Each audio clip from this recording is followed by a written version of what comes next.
నమస్తే అండి. ఈరోజు మనం బీన్స్ క్యాప్సికమ్ కర్రీ వండుకుందామండి. చాలా టేస్టీగా ఉంటుందండి. ముందుగా బీన్స్ కోసుకున్నానండి, పచ్చిమిరపకాయలండి, ఉల్లిపాయలండి, పావు కేజీ బీన్స్ అండి, 110 గ్రాములు ఉల్లిపాయలండి, 5 పచ్చిమిర్చి అండి, నూనె వేసుకోవాలండి, అన్నీ వేసుకోవాలండి.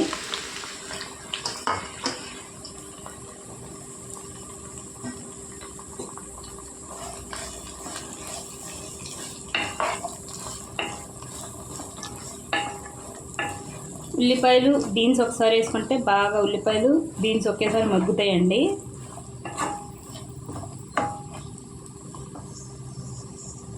ఉప్పు పసుపు వేసుకోవాలండి తగినంత. ఉప్పు పసుపు తొందరగా వేసుకుంటే తొందరగా మగ్గిపోతాయండి. బాగా కలుపుకోవాలండి.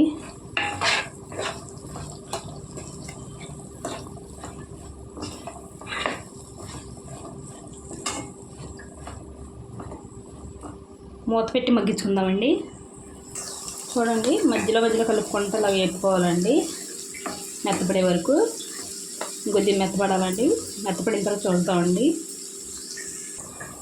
చూడండి, మగ్గిపోయాయండి.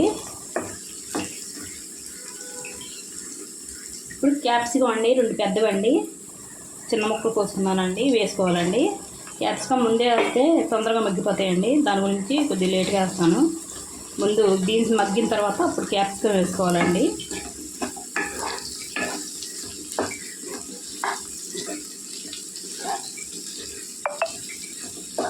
వీటితో పాటు చిక్కుడుకాయలు ఉంటే చిక్కుడుకాయలు కూడా వేసుకోవచ్చండి, చాలా టేస్టీగా ఉంటుంది. ఇప్పుడు చిక్కుడుకాయలు మంచివి నాటు దొరకవు కదండి.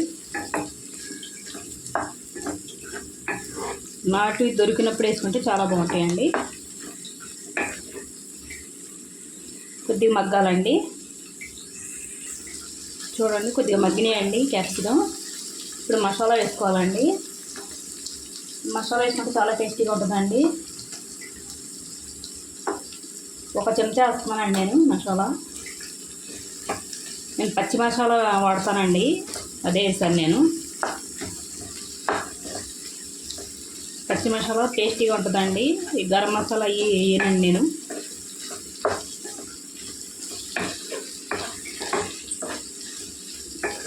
మసాలా వేగిన తర్వాత చూద్దామండి, వేపుకోవాలండి కొద్దిసేపు.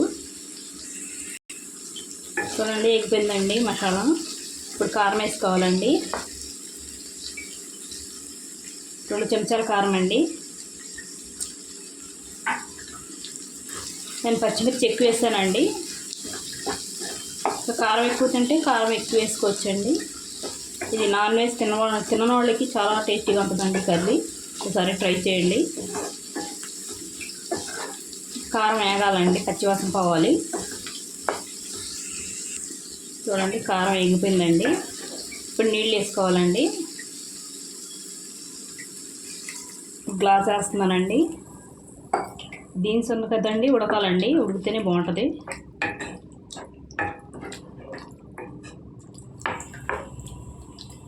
ఉప్పు ఒకటి చూసుకోవాలండి, చూసుకొని తక్కువైతే వేసుకోవాలండి, ఎక్కువ సరిపోతే ఇంకా అక్కర్లేదండి. కారం మాత్రం ముందే వేసుకొని వేపుకోవాలండి నూనెలో, లేకపోతే పచ్చివాసన వస్తుందండి నీటిలో వేసుకుంటే. ఉడికిన తర్వాత చూద్దామండి. చూడండి, దగ్గరికి అవుతుందండి కూర. ఉప్పు చూసుకోవాలండి, చూసుకొని వేసుకోవాలండి. ఇప్పుడు ఈ టైంలో ఇంకా దగ్గరగా ఉడకాలండి. ఉడికిన తర్వాత చూద్దామండి. చూడండి, దగ్గరకంటే ఉడికిపోయిందండి. ఇంతేనండి వీడియో. ఈ కర్రీ నచ్చితే లైక్, షేర్, సబ్స్క్రైబ్ చేసుకోండి.